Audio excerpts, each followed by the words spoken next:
दोपहर का समय था।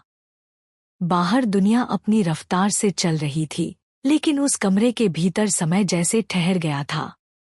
बिस्तर पर लेटी हुई थी रिया, एक युवा, पहली बार मां बनने जा रही महिला। डॉक्टर मीरा कमरे में दाखिल हुईं।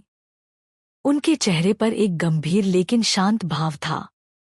उन्होंने रिया की रिपोर्ट्स और मॉनिटरिंग पर नजर डाली थी और उन्हें साफ साफ समझ आ गया था, अब चीजें सामान्य प्रसव की ओर नहीं जा रही थी।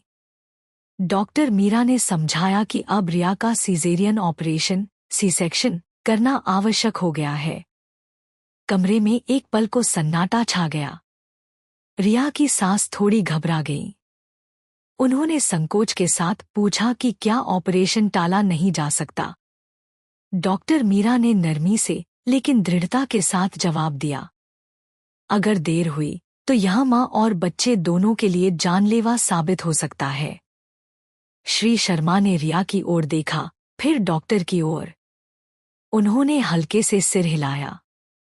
उनके लिए सबसे जरूरी था रिया और उनके बच्चे की सुरक्षा। डॉक्टर मीरा ने भरोसा दिलाया, ऑपरेशन सुरक्षित और सामान्य प्रक्रिया है।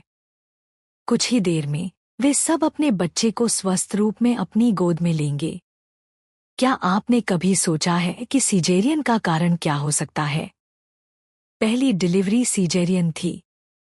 एक से अधिक बच्चे, भ्रूण की स्थिति जैसे शिशु उल्टा हो और नीचे नहीं जा पा रहा हो, शिशु का वजन अधिक या कम हो, प्लेसेंटा शिशु के गले में हो सकता है और सामान्य प्रसव में शिशु नीचे जाते समय गला घोंट सकता है।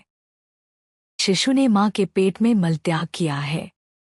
ये सीजेरियन के कारण हो सकते हैं और सीजेरियन बिल्कुल सामान्य बात है और किसी को इसके लिए चिंता नहीं करनी चाहिए।